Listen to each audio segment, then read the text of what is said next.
le pays où l'on ne meurt jamais.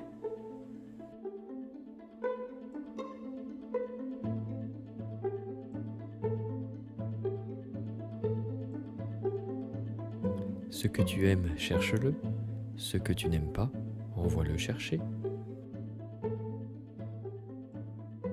Il était une fois un homme qui avait déclaré: Moi, cette histoire que le monde est obligé de mourir ne me va pas du tout.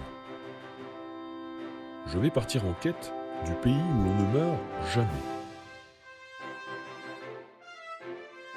Il a salué père, mère, sœurs et frères, amis et voisins, oncles et cousins, germaines et germains.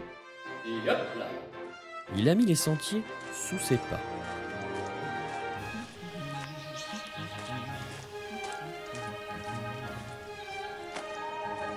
Il a marché longtemps, puis plus que longtemps, des jours, des mois, des ans, par les routes et hors les routes, demandant à chacun son chemin, sans cesse frappé par tout ce qu'il ne connaissait pas.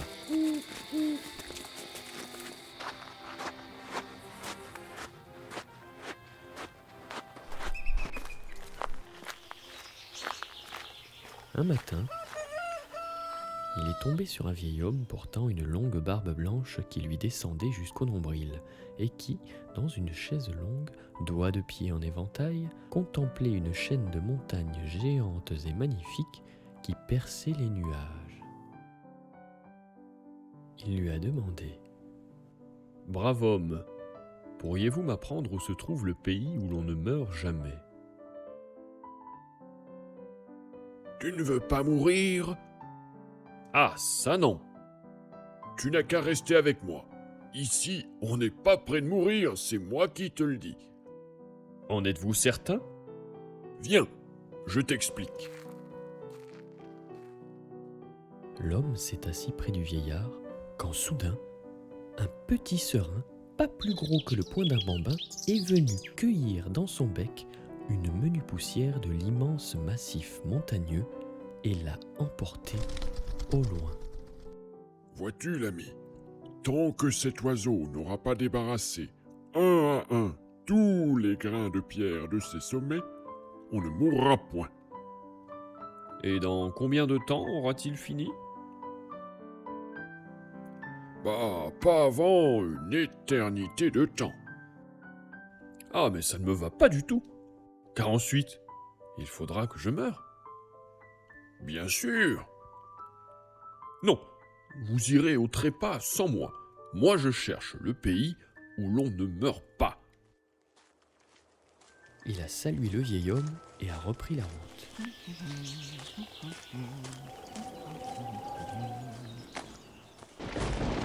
Inutile de s'user la voix à décrire chacun de ses pas. Un autre jour, à l'heure de midi, il est tombé sur un autre cacochime portant une barbe qui lui descendait jusqu'aux genoux et qui contemplait une mer sans fin sous son ciel d'azur. Oh, vénérable, pourriez-vous m'apprendre où se trouve le pays où l'on ne meurt jamais? Tu ne veux pas mourir?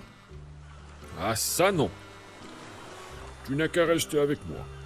Ici, on n'est pas près de mourir, c'est moi qui te le dis. En êtes-vous certain? Viens, je t'explique. À cet instant, un poisson minuscule, fretin d'entre les frettins, est venu tout près du rivage et sur le rivage a régurgité une infime gouttelette d'eau qui a été aussitôt aspirée par le sable. Vois-tu, l'ami, tant que cet alevin petit n'aura pas asséché ses flots inépuisables abreuvés par tous les océans, on ne mourra point. Et dans combien de temps aura-t-il fini? Pas avant 2 ou 3 éternités de temps. Ah mais ça ne me va pas du tout. Car ensuite, il faudra que je meure. Bien sûr. Non, vous irez au trépas sans moi. Moi je cherche le pays où l'on ne meurt pas. Il a salué le vieil homme et a repris la route.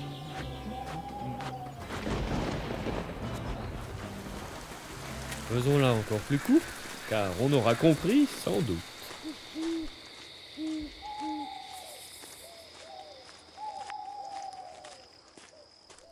Un soir, l'homme est arrivé devant un magnifique palais.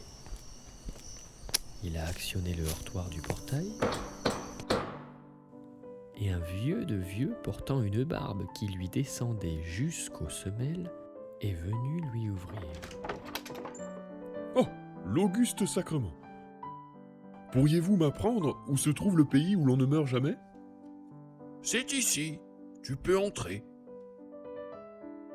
Vrai de vrai? Ici, on ne meurt jamais? Jamais. Tant que tu resteras avec moi, tu peux être assuré d'échapper au trépas. Formidable! Et vous-même, ça vous ira que je demeure ici? Mais oui, on se tiendra compagnie. L'homme est entré et 2, 3 éternités ont passé.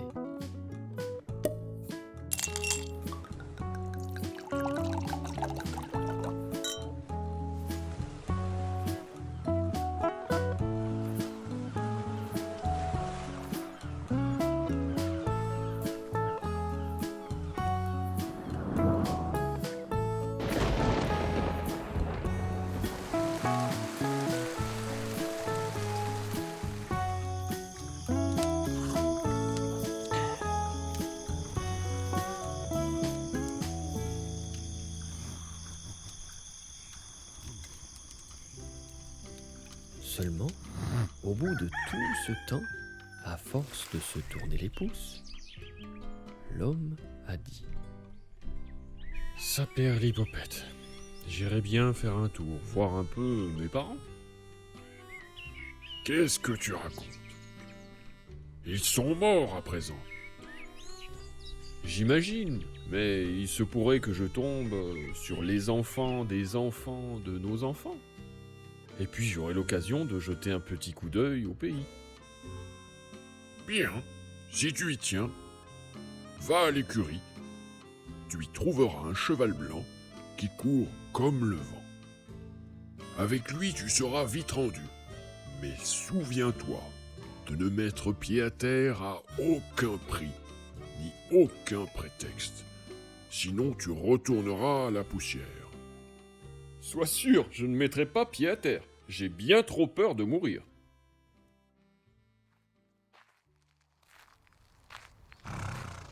L'homme est parti, cavalant comme le vent.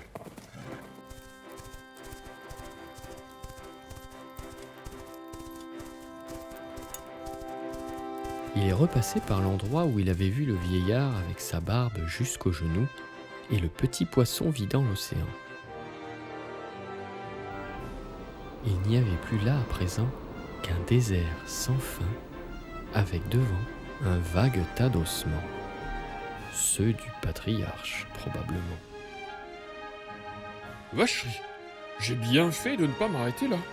À cette heure, je ne serais qu'os blanchi et tout aussi mort que lui.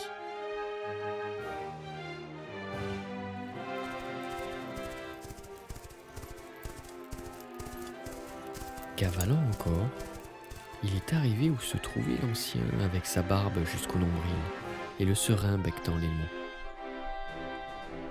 C'était maintenant une vaste prairie avec devant un tas d'os blancs. Oh, j'ai bien fait de ne pas m'arrêter là non plus. Je serais mort et archi-mort à présent.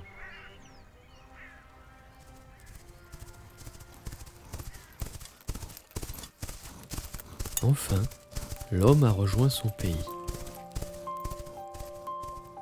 Il a cherché les siens ou les descendants des siens. Rien de rien. Tous avaient disparu.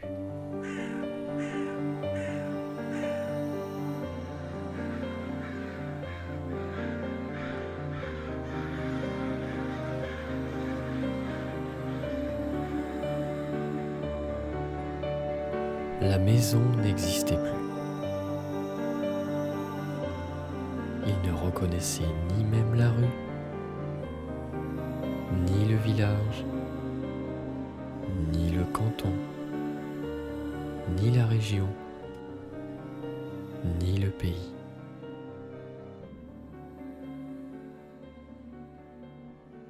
Le monde n'est vraiment plus ce qu'il était.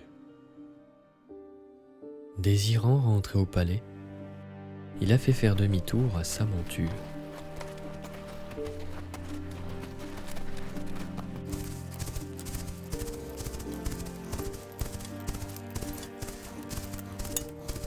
La nuit était presque tombée et il a aperçu une vieille femme en chapeau qui s'échinait près d'une charrette traînée par un bœuf. Elle faisait peine à voir tant elle était fatiguée.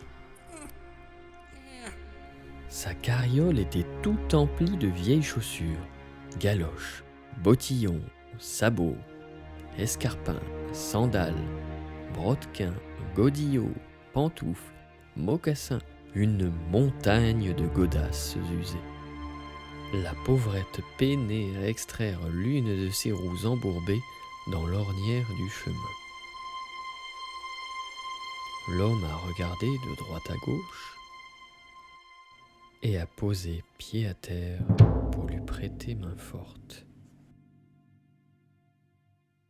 Aussitôt, la vieillarde l'a saisi au poignet et par-dessous son chapeau, l'homme a reconnu la camarade, avec son visage sans chair et ses orbites sans regard.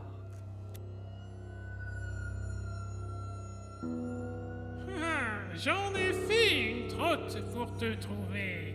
Vois tous les souliers que j'ai usés à te chercher. J'ai le nez plat, mais fin. Et chacun doit un jour ou l'autre tomber entre mes mains. Enfin, je te tiens. Il est grand temps pour toi de m'accompagner.